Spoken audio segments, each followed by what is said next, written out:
right, everyone, join us now for the Public Square. I'm Wayne Shepherd with Dave Zanotti, and am I supposed to introduce everybody in the panel today, Dave, or are we just going to let it sort of happen? No, I think you better introduce the panel today, Wayne. It's a special panel. Well, let me start with a rookie. Jana Boreski is with us. Jana is new to the microphone, but not new to the Public Square. So, Jana, welcome. Say hello if you would. Hi. There we are. Okay. Patty Maruntis is here. She's a veteran. Melanie Elsey, a veteran. Sherry Eisen, a veteran. And let's see, we've got Alan C. Duncan, our producer. Anybody in the control room with you, Alan? I can't see in there today. Yeah, Rob's over here. Rob, you can say hi if you want. Oh, Rob Walgate's hanging around too. All right. Well, I'm on the other side of the glass today, Wayne. Off camera, other side of the glass, and all of that, Wayne. Don't touch any buttons, Rob, please. A full lineup here today, a changed lineup, Dave. What mayhem have we produced? It's just Right. when you think the panels can't get any bigger, but wait, there's more. Bigger is better.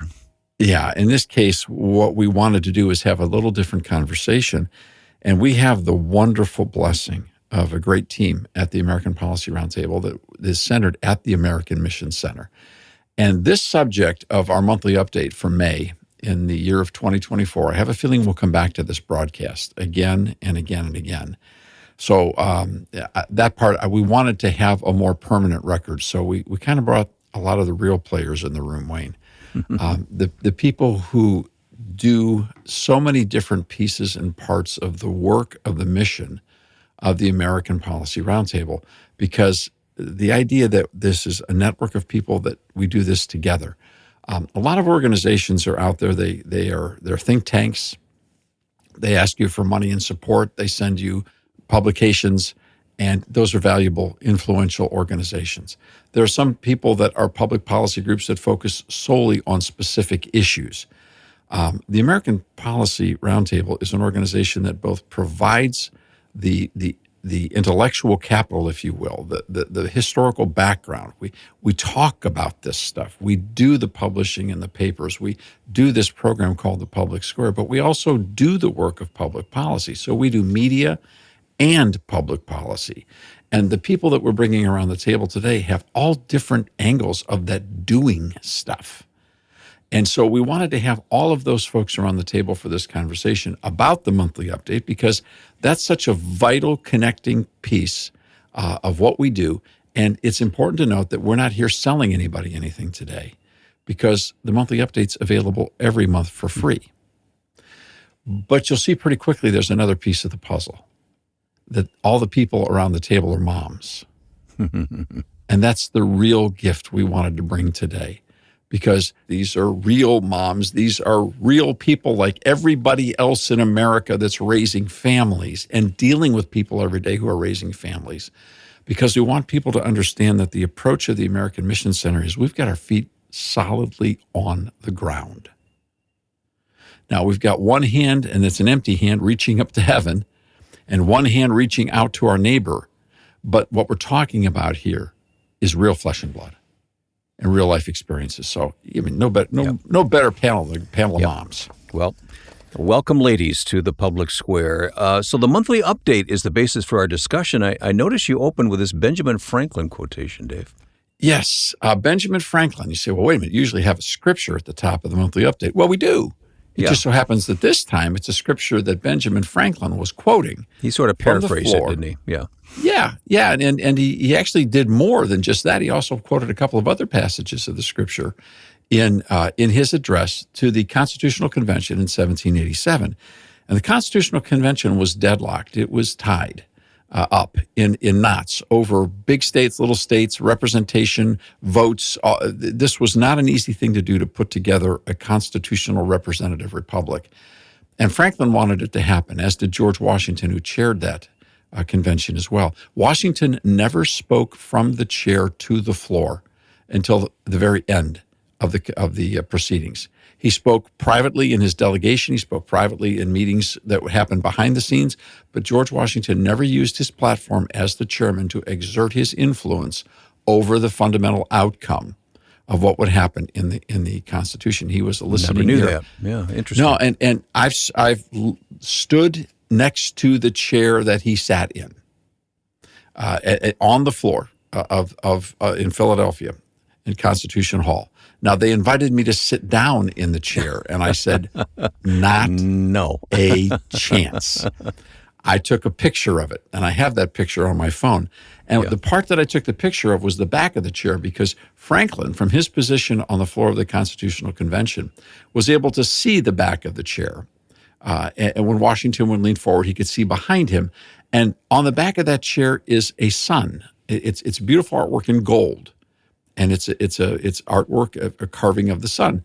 And Franklin said he often mused during the contentious convention of 1787 whether that sun was rising or setting as it was constructed on that chair. And in essence, whether the sun was rising or setting on America. Possibilities were very great that the outcome of the Constitutional Convention could have ended in disaster, and the notion of there being a unity of the states, a national government, a federal government established, could have been completely liquidated. We could have ended up simply being 13 independent sovereign nations and then picking opposite alliances, whether it was Spain or France or England, or whether we would become a unified country. And Franklin felt that the question was hanging in the balance.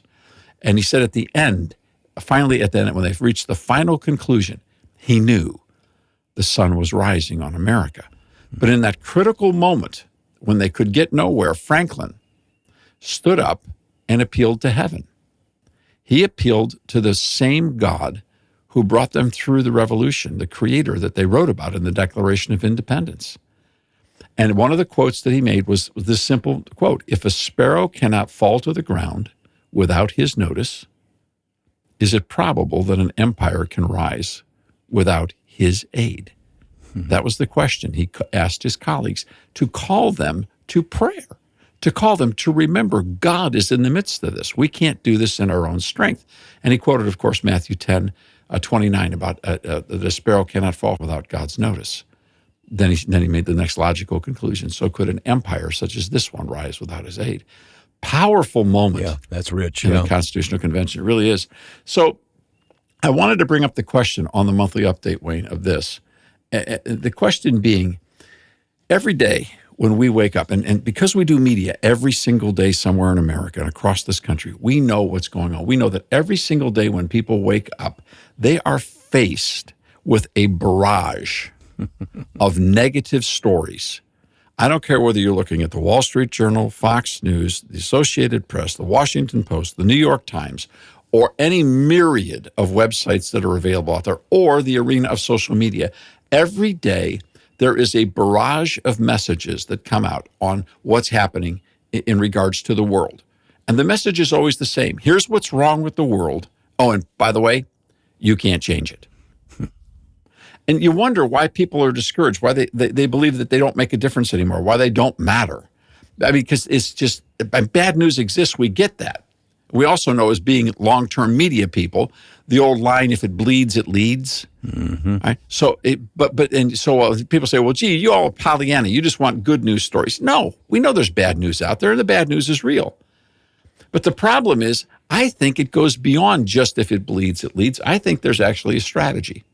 When you consider now that 6 major corporations control 90% of the media that happens in America, before you get to social media, and then you have the titans of social media, I think that they message us every morning with the same 2 points. 1, the problems are so vast, we just can't overcome them. And 2, the only way this can be solved, the only solution out there is the federal government. More government, yep. So what we end up with is a position of feeling completely helpless. Now, I'd like to throw this open to the panel, because I guess we've covered the question of defeatism, and we've had wonderful response from the listeners on the program we did on defeatism. We covered escapism and running away from the problems. I don't even know what we call this ism, except to know that I feel most people have given up hope that they matter anymore. And I'd like to throw that one open to the panel to talk about for a few minutes. Maybe we call this program Truthism. Just an injection of truth into the conversation that we do matter. In God's eyes, we matter, so that's what counts. And, I think when I was reading through the monthly update, my mind went to in terms of what we can do to affect our future, what we can do to affect our present. There were three scriptures that jumped out at me. One is we have to be sober and vigilant because we do have a single enemy. It's not the Republican Party. It's not the Democrat Party. It's not our elected officials. It's not people in the school system. Our enemy is Satan himself. And it's Satan who has injected himself into our culture, not just the American culture, but different international cultures around the world. So we have to be sober and vigilant. We have to recognize what we're looking at as finite. The second one is that there are multiple scriptures on reaping and sowing. But as a nation, we have sown what we are now reaping. So that's a reality. Mm-hmm. And then the last one, which I think is probably the most powerful, is that God doesn't give us a spirit of fear, but of power, love, and a sound mind. So we have to stay spiritually grounded. We have to help our families stay spiritually grounded. Because we don't know what's around the corner. We're only looking at today, but we can trust God who does know what's around the corner.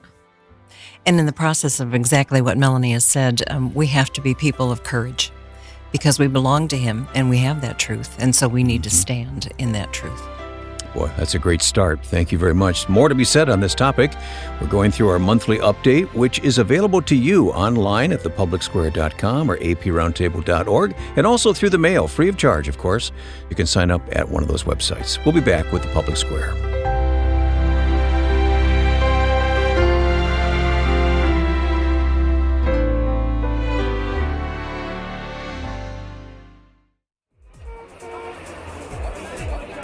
Spreading the light of liberty across the land. Now back to the Public Square.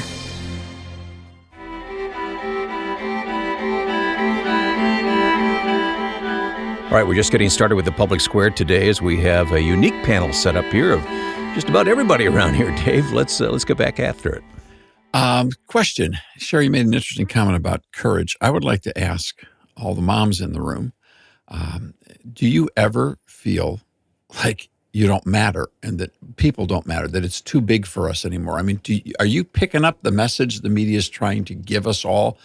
And do you find people feeling helpless or even hopeless? Sure, we get that message every day that we don't matter, but we're moms. We don't have that option. Our job on a daily basis is to teach our children they matter and what they do matters. So we have to reject that message. We have to come up with a way to overcome it. And not only teach our children, but show our children that we do matter. What we do, what we say, it matters. It makes a difference. Sherry, Jenna, you all work so much with the listeners that call in and write in and email into the Public Square and to our other media affiliates. Do you hear a lot of people saying, man, I feel overwhelmed? Yes, we hear hopelessness. Lots of calls that come in. People feel overwhelmed by what's happening. They can see it, but they don't feel like they can make a difference. And yes, many mothers do call in concerned about this. I think we have to continue to counter the lies. We have to recognize that as people made in the image of God and important to Him, that we can't succumb to this and believe what we are told, or we will be defeated. We have to stand and rise above it. Jana's a mom of teenagers. Yes. So okay. We consider her around here what we would call maybe a hidden treasure. She's a secret weapon. I always enjoy she? Listening to her in our staff meetings and as we do scripture studies, and it's just so awesome to have you in studio with us. That's cool. Thanks, Melanie. Well, Jenna, you're the newest at the microphone here of our staff. I understand, though, you have teenagers, right? That's especially critical for you, huh? 2. As of last week, I have 2. Yeah. Let's pray. She has been. Yeah. Yes. So how do you stand against this culture and give your kids a feeling of godly hope? Firmly on God's word, period. I think there's a lot of temptation. My kids are constantly bombarded with belonging. They struggle with that fact of belonging, but also knowing whose they belong to. So I just saw somebody with a shirt, a woman yesterday, and it just hit me so hard. There's that slogan out there that says that the future is female, and she had the word crossed out, and it said the future is family. And that just really spoke to my heart that we as moms have to make sure, for me, it's just important to make sure that my husband is leading our family, and I trust that he is surrendered to the Lord to do those things, but that my job is to make sure that I am training my kids up in the way that they should go, focusing on their integrity, focusing on how to love their neighbors. And am I also leading by example? Am I leading by example to see what's around me and to lead my kids in that way also? Wayne, thank you, Jenna. Let me take a minute and tell a story that is a part of this monthly update. And I think it sort of sets this conversation up into another level. Let's look back a generation. Let's look back to the period of World War II. And we've become more familiar with that. In fact, it's in recent years, now it's like 20, 30 years ago, a lot of World War II movies began to come back into the forefront, and people began to rethink about what happened then. But there's some true stories even behind some of those movies that I think we sort of forget. You know, the month of May holds two pretty important holidays, Mother's Day and Memorial Day. And probably those two holidays have been interwoven in no more significant fashion than when America's been at war. We go back to the case of World War II. American mothers watched 12 million of their sons and daughters in uniform confront the greatest axis of evil ever assembled in history. Let's take a thought for a moment about Mrs. Alita Sullivan of Waterloo, Iowa. She had 5 sons that all enlisted in the Navy in response to Pearl Harbor. In January of 1942, those Sullivan boys were all killed at one time when Japanese torpedoes exploded and sunk the USS Juno. Now, Mrs. Sullivan heard the rumors that this sinking of the ship had happened. She wasn't exactly sure where her kids were at that time, so she wrote to the Navy a very compelling letter asking the Department of the Navy to confirm for her the tragic news. She received a letter back from the President of the United States informing her that all 5 of her sons had perished. Oh, can you imagine? In that letter, she said this: "It was hard to give 5 sons all at once to the Navy, but I'm proud of my boys that they can serve and help protect their country." Now, in that letter, Mrs. Sullivan reminded the president that because of these 5 kids in service all at the same time, she and her husband had invited to go to Portland and christen a brand new Navy ship. Well, she found out shortly after the letter that her sons were all gone. She and her husband and their surviving daughter went and christened that ship and then spent the rest of the war touring the country raising money for the military effort through war bonds and serving in the USO. That was Mrs. Sullivan. Now, that sacrifice of the Sullivan family moved the U.S. military to create a new rule that said multiple siblings could not serve in the same units during combat. Now, that's the premise. That actually happened, and that's the whole inspiration for the story of the film in Saving Private Ryan. Because there was a family, the Nyland family. They had 4 sons and 2 cousins, all from New York. They went to Canisius College in Buffalo, and they were all enlisted and in battle during World War II. And so what happened was in 1944, the bad news started to come into the Nyland home. Their oldest son, Edward, got shot down over Burma and was missing in action, presumed dead. Their son, Robert, was killed on D-Day manning his machine gun. Preston was killed the following day near Omaha Beach in the invasion of Normandy. Their son, Fritz, was a paratrooper with the 101st Airborne. He was on the ground somewhere in France, and nobody knew where.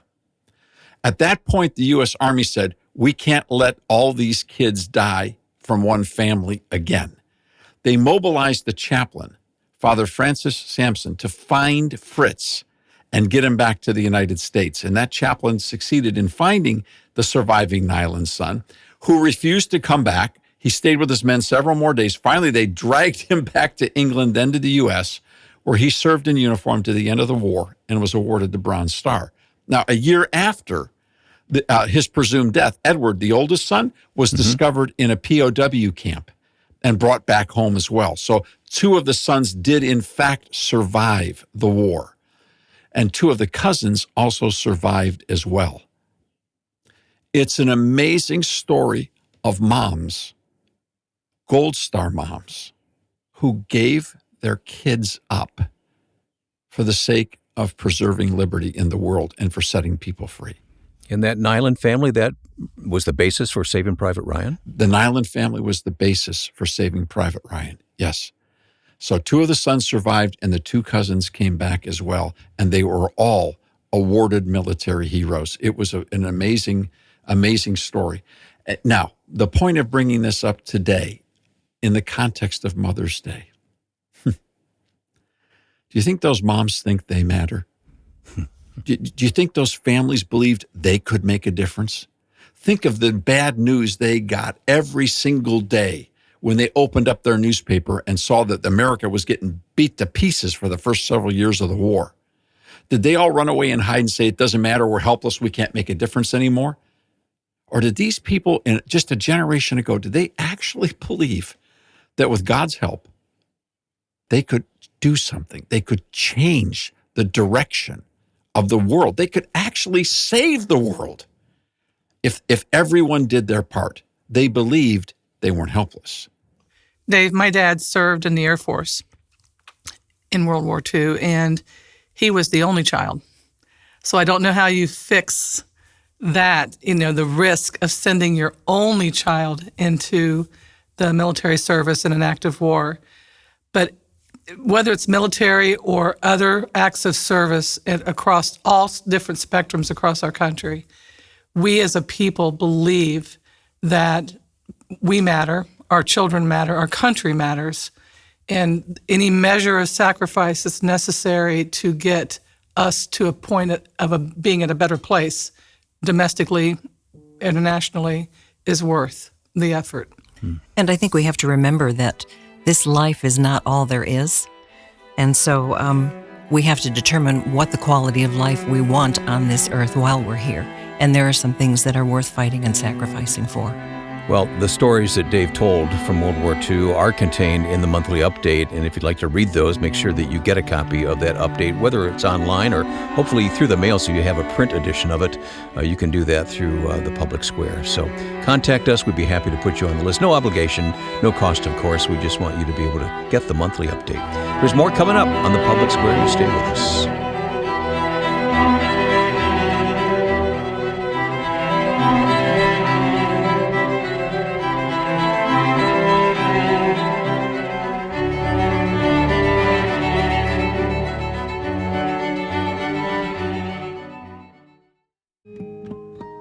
Ever feel like your voice just doesn't get heard? Politics isn't just for the important people who you see on TV or hear on the news. Politics is for everyone. Don't get discouraged. You're not alone. For almost 30 years, the Roundtable has been helping people get informed and make a difference. The first step is to get the facts. The Roundtable Monthly Update is a great place to start. This important update can be sent to your home every month, helping you know what's going on behind the scenes and how you can leverage your impact. Thousands are reading the Roundtable Update every month. Why not join them? To get your first copy of the Roundtable Update, log on today to aproundtable.org.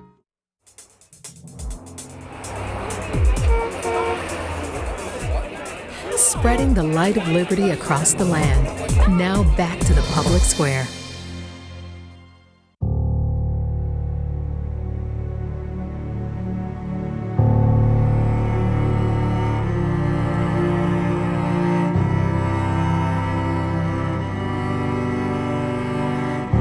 Back with you on the Public Square today with the team here. Good to have everybody at the microphone.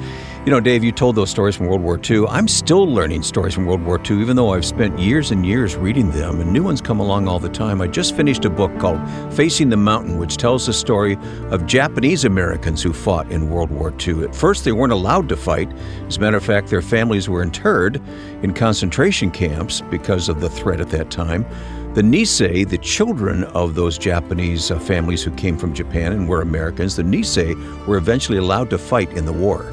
So while they are doing heroics on the battlefield in Italy and in Germany, their mothers are in concentration camps, thinking of them all the time. I mean, I only learned that just recently, that they were allowed to fight like that, and they proved to be heroic. Wayne, I think of my own grandparents sending all of their children into the war or into service of the country in that period of time. You know, we didn't have the internet. We didn't have cell phones. We didn't have a daily barrage of people telling us the problems are too big. You don't matter. You can't fix them. Only the government can fix this. They believed it was their responsibility to fix this problem. Now, obviously, we had a wonderful blending of the right role of civil government in national defense match up with all of that willingness and all of that heroics. But I think about all the people who watched their children, especially the moms who watched their children leave. And I think about the windows that changed from the blue star of service to the gold star. Yeah. Of one being lost in battle. You know, we call them gold star moms. I'm sure we recognize gold star moms and dads. I mean, I understand it, but somehow there's something about motherhood and the sacrifice that doesn't, it are inseparable. And what's interesting is if you go back to the very beginning of this conversation, these are unscripted conversations. Around the table, the uniform consensus of the moms with us is, it's our job to teach children the reality that they matter.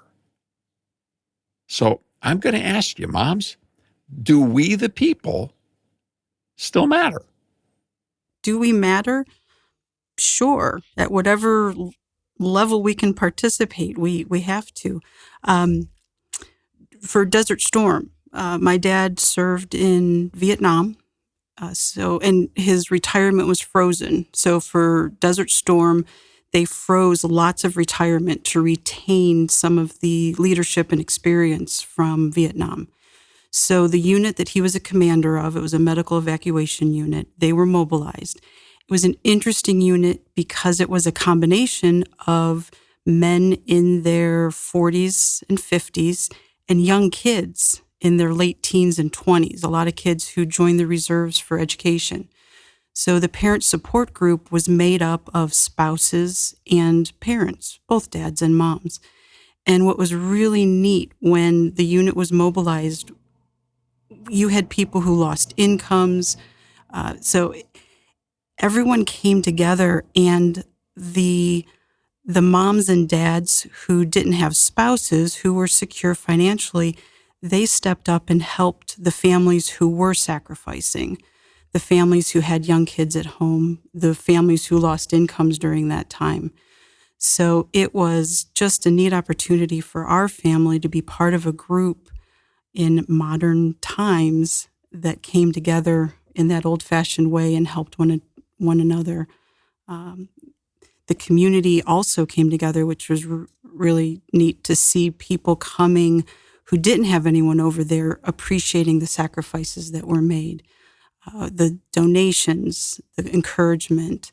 So that was our family's most recent example of people coming together to make a difference. We saw lots of people come together after 9/11, which is now hard to realize that at this time of this broadcast, that's 23 years ago. I know. Yet today, it seems like we are being saturated with a spirit of hopelessness, that you can't make a difference. The battle, obviously, today is there are definitely foreign policy questions and and cyber piracy and cyber attacks. I mean, we are in a very hostile world, and we feel that hostility, even though it's not an open outbreak of a shooting war. There's a sense that there is a world out there that's not happy that America exists. But I fear more that the battle that we're facing right now is an internal battle, a competition between ideas, between one group of people that is basically telling us the government alone can fix our problems, and another group of people saying, "Excuse me, what happened to my country?" Now, that's a nomenclature we don't use much around here, because I say, constantly we say, look, yes, it's all our country, but remember, we didn't sign the Declaration of Independence. Our ownership is a gift. All right, so let's be careful about this "my country" idea, because it's all of our countries. It's all of our country in reality. But my question is, I think that the battle is between the people who want to make an impact and the people who are telling you, "Don't bother, just leave it to the experts. Let the political parties solve it. Let the politicians solve it. Let the academics solve it. It's way over your head, ladies. It's nice of you to be moms. God bless you. Good for you. Milk and cookies. But it's too big for you." But we weren't meant to embrace that kind of thinking. We are being told day after day after day, I think this is where some of the hopelessness comes in, that America is this terrible place. And I think we have to stand right there and say, no, it's not. People would not be fleeing here and wanting to come here if it was a terrible place. And we have to stand for the ideals and what allowed us to have this great freedom, what allowed us to recognize the individual importance of every person, and to convey that to our children, to let them know that you have to counter the lies by standing for what the truth is in our history, our whole history, the good, the bad, the ugly. No nation is going to be perfect, but that there is something here worth defending. I mean, after all, what is too big for God to handle? And it isn't. When we are with Him and when we seek Him, we have something here that is worth preserving, and it matters. And I think, Dave, if you think of the three foundational structures that God created, the church, the family, and civil government, the family is such a critical piece to counteracting the spiritual messaging that people don't matter. Because Satan can't break through that family wall if parents are tuned into what their children are looking at, hearing. The social media phenomenon and the 24-hour news cycle phenomenon is more recent.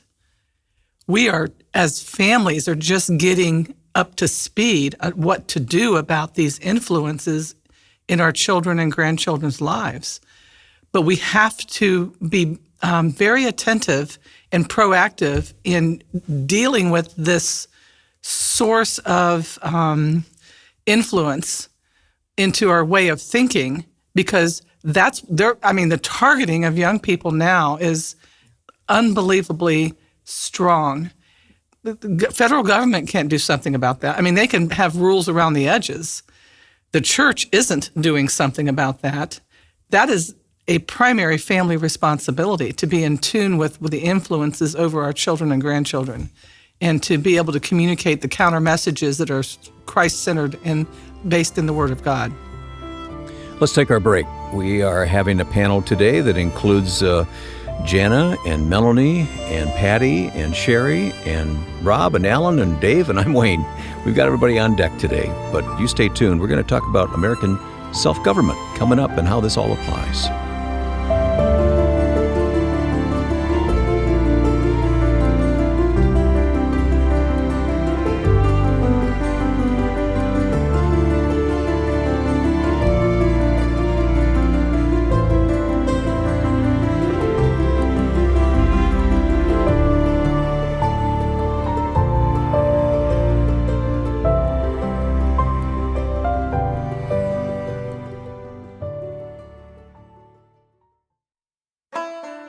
Every day, people across the nation contribute to the mission of the public square.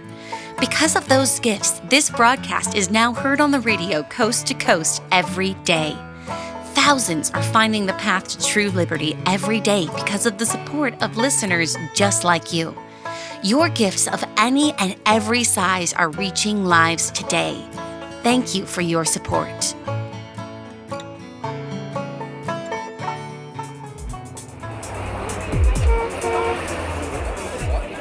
Spreading the light of liberty across the land. Now back to the public square.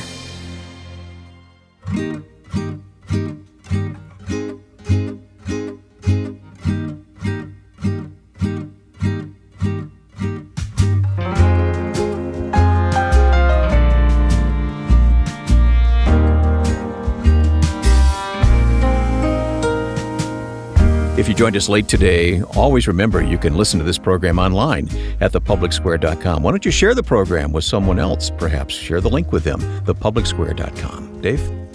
Wayne, I've often believed in studying history that the conclusion of the evidence intimates that if it wasn't for moms in America, there'd be no America. Now, I know there's a biological reality in that, but I'm talking about the philosophical, let me think about that for a moment. and political reality of that, okay? Without moms, there'd be no America. Without the virtue of motherhood and the principles that are taught, it's just, and what's remarkable to me in so many instances of life, you see a person who is given a great amount of credit for something, and the first person after thanking God is they thank their mother. Mm-hmm. There's something here that's really important. So I want to ask the panel, we're in a conflict in America right now. We're in a conflict over ideas. Everybody feels it. Moms perhaps feel it more than anybody else. Wouldn't this problem just get solved if we would elect a different president? Isn't that the answer? Let's just get a new leader at the top. So how is that done through the years so far? Yeah. Well, maybe it's time to put a mom in the White House. Maybe that would fix everything. Wow. I by the way, would think that'd be a real good start. But what do you all think? Is the presidency the answer? No. It depends on whose mom it is, I think. No, I don't think it is the answer. The president is not the beginning and ending of everything that we do.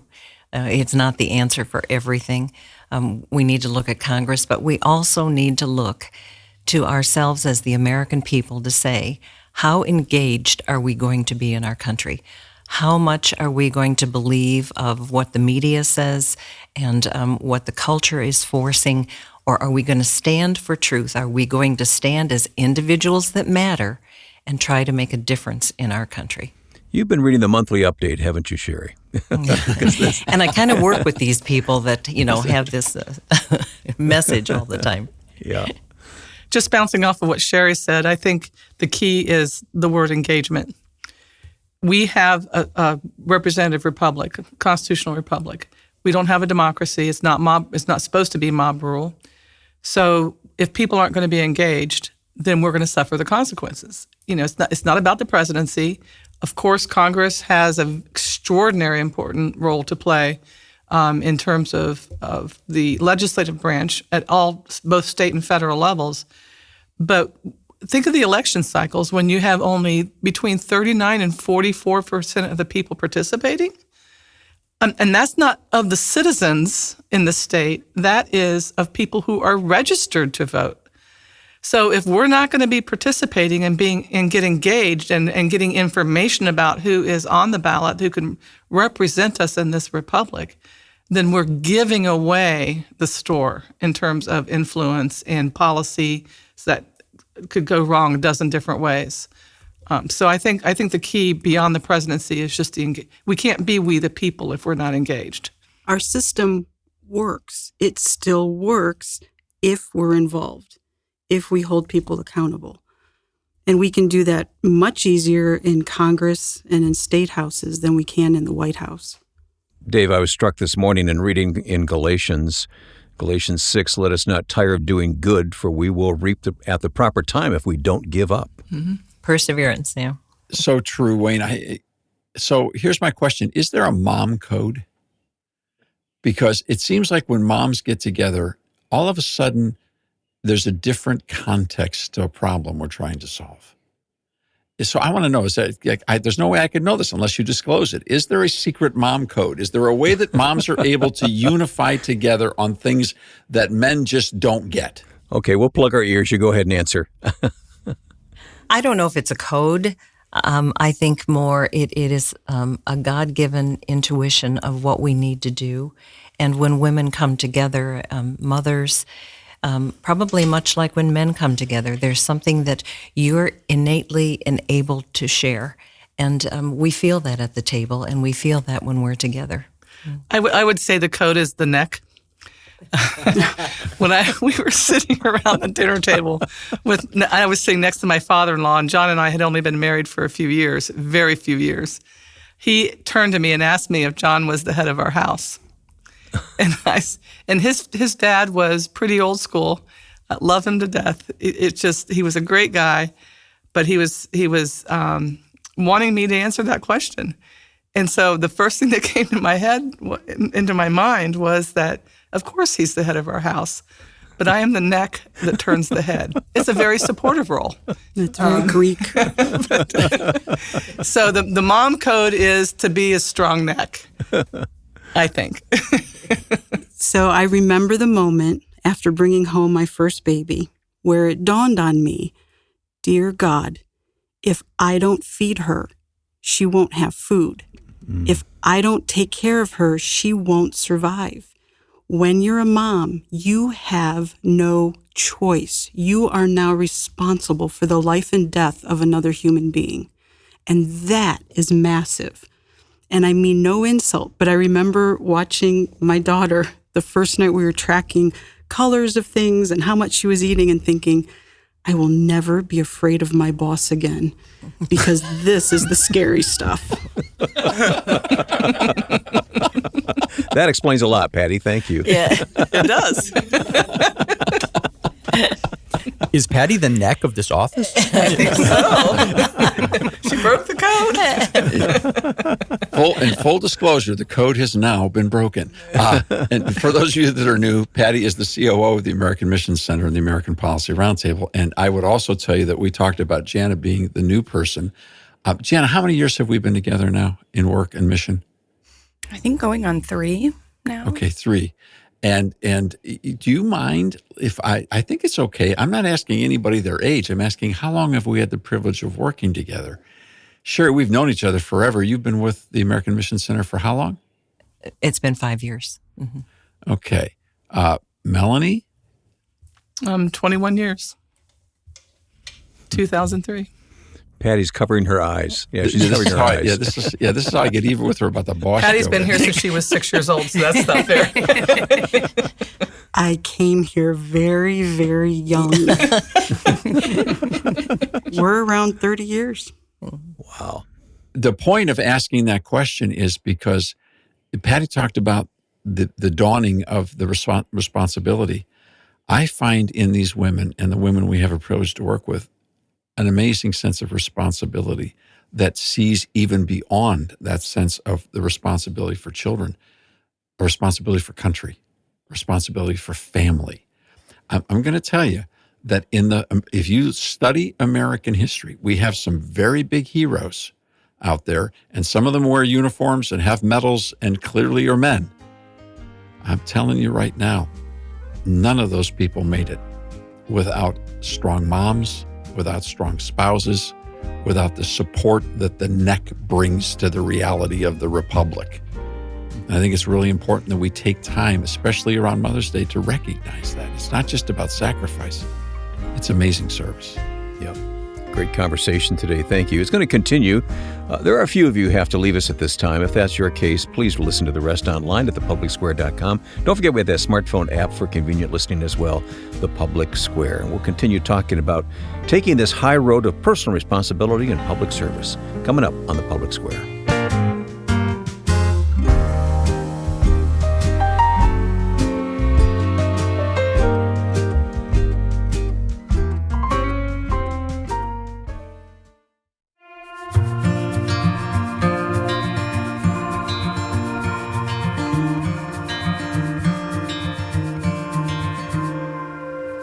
So glad to have your support of the Public Square and the American Policy Roundtable. Thanks for tuning in, and I know many of you do faithfully each week, so thank you for that. And we have this panel of moms made up here today, Dave, and you've got another question to put them on the spot, right? Well, I've got kind of a closing question for our final segment, and that is this. I'd love to hear the advice of a panel of moms. If you could give advice to America, to Americans, to whether it's someone calling up at the American Mission Center or someone you'd write a note to or someone you'd have a conversation with, one thing for sure we've got to do right now, if this nation's going to survive the battle for ideas that we're in right now, the battle for liberty, what advice would you give them? What's the one thing that we should be doing or the one thing they should be doing? Well, I think we have to understand that many of the issues that are taking place in our country right now are very intentional. There is something being done that we recognize that there's an undermining, and we have to limit what our media is and start to look for truth. We have to get away from just what is being spoken, social media, the entertainment media. We have to get away from it, and we have to say, what is the truth? What will help our country? What is for the greater good? And go for that.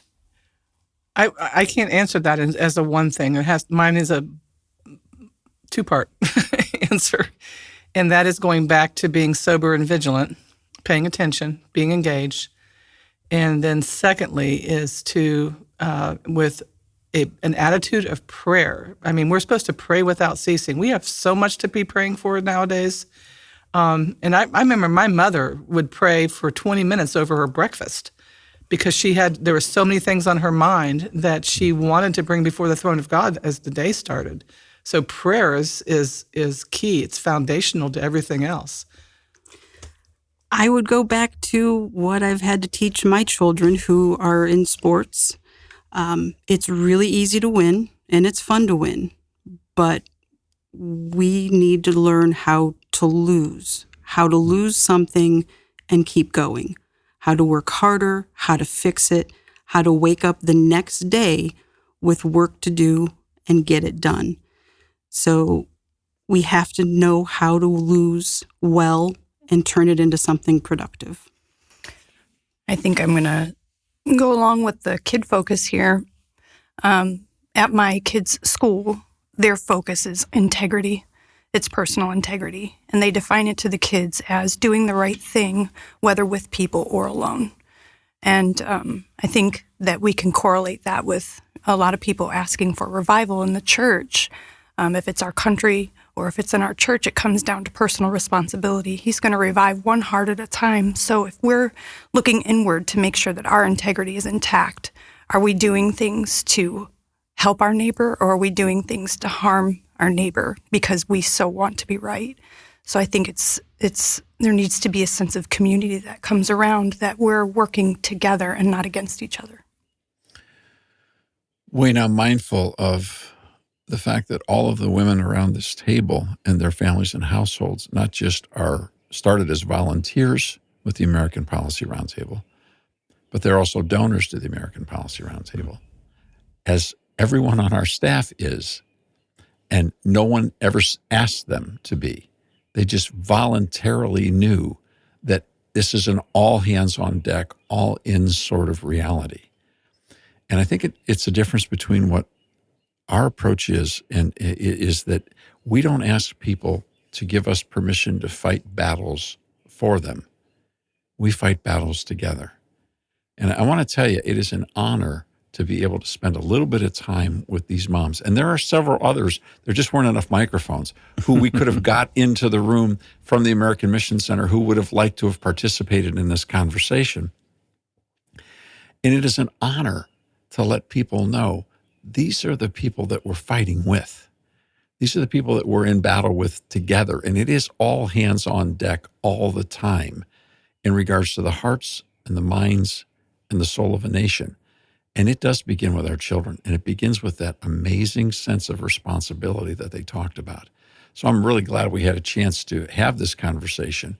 I often close a lot of talks like this with asking people the magic wand questions. If you had a magic wand and you could fix one thing about America, now I know it's a lot, but what would it be? So I'm gonna ask that question.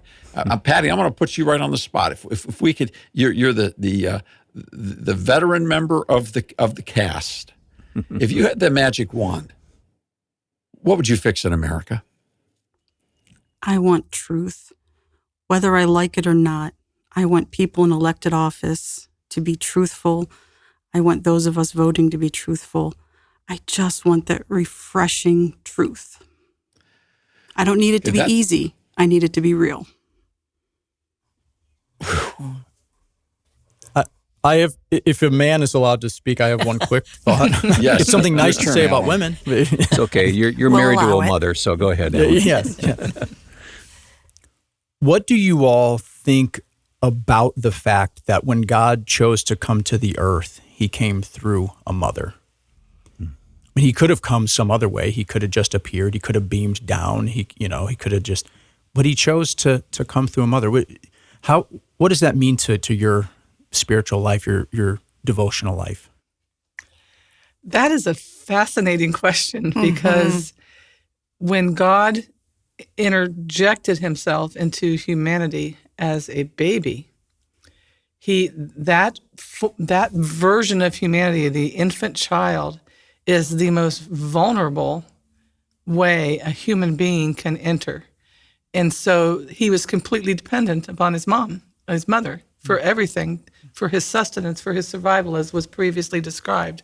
I think it's super cool that the first person who probably kissed the face of God was the mom. And I think it speaks also of the perfection of his creation from the very beginning, the purpose that he had for a man and for a woman and for a family. And he did not violate that when he sent his son. Jana? I remember when my daughter was born and she made me a mother for the first time. I remember calling my mom the day that I brought her home from the hospital, completely overwhelmed with emotion, saying, I can't believe you love me this much. And so for Jesus, he made us to be in relationships, first with him and then with each other. And Mary got to experience that first. And I just think that is so special. Well, this conversation has been very special indeed. Thanks, all of you, for participating. And Dave, thank you for authoring the monthly report, which I know you don't take lightly. This is something that's a key communication, point of communication for our friends, isn't it? Well, it is, and it's available to anyone free of charge. Just visit us at thepublicsquare.com or call us at 1-800-522. No, I'm not going to do that because that would make the people here have to work really, really, really hard to answer those phone calls in a week. Just visit us at thepublicsquare.com and sign up. It's a free experience. All right. Jana and Sherry, you don't mind getting those phone calls, though, do you? No, not at all. I didn't think so. I say that just because Sherry gets most of them, so no, I don't mind. Only because she's still newbie. I got news for you, huh? All right. Any final word on this whole topic today, Dave? Well, I want to thank everyone for participating with us. I want to thank people that are listening as well. And I want to wish everyone the most blessed Mother's Day and to say that there is no way that we could extend the honor due in the glory of what God has done, in the beauty of motherhood. We're just very thankful. Yep, we are indeed. Thank you for listening. Thank you for your support. You know what? We don't have any big advertising budget. You are the advertisers for the Public Square. So thanks for sharing this broadcast with others. You can do that by simply going online and copying that link and sending it to friends and family. thepublicsquare.com. We'll see you next time.